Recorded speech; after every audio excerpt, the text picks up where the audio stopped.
Hi everybody, good to be back with you again.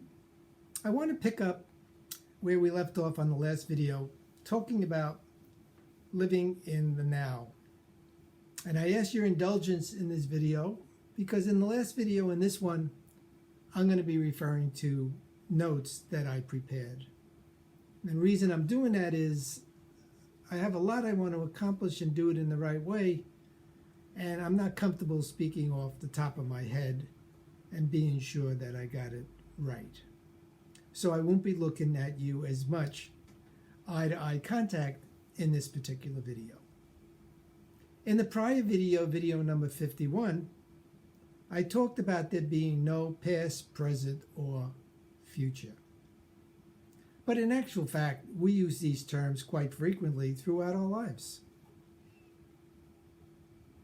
I believe these terms and concepts were devised by people to facilitate communication and provide a frame of reference. And for the most part, these terms are really quite useful when they are used in the proper context. So let's go through a little exercise here. We'll focus on the last yoga class that I attended.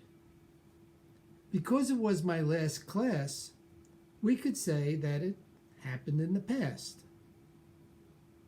We might think of the past as a library that stores books that document all the things that I have done.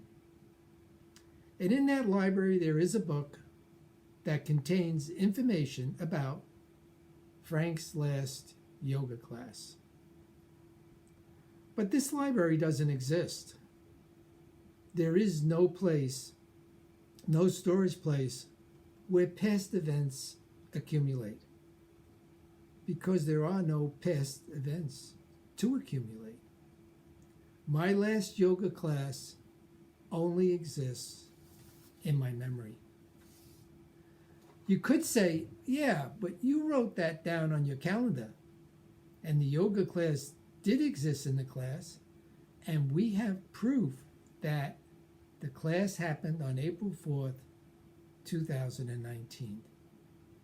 But that would not be the yoga class that I went to. What we would be looking at is an event called writing. Writing on a piece of paper called a calendar. And even though we see the words attended yoga class, it's not the yoga class. In fact, even the act of writing on the calendar no longer exists in the past. Yes, the words exist for us to see, but the event of writing no longer exists. So it comes down to this. If there is a past, where is it being kept? Going even further, where are all the pasts kept for all the people that ever lived on this planet? Is there a place we can go to find it? Or in actual fact, it can't be found because it only exists in our memory. So I wanted to give you something to think about. I know I'm spending time on this. I hope it helps. Like the old Buddhist monk says, if it helps, use it. If it don't, throw it in the garbage. But I'm taking you through the process that I'm going through as I sort it out for myself. More videos to come. Stay safe and stay healthy. Talk to you soon. Bye.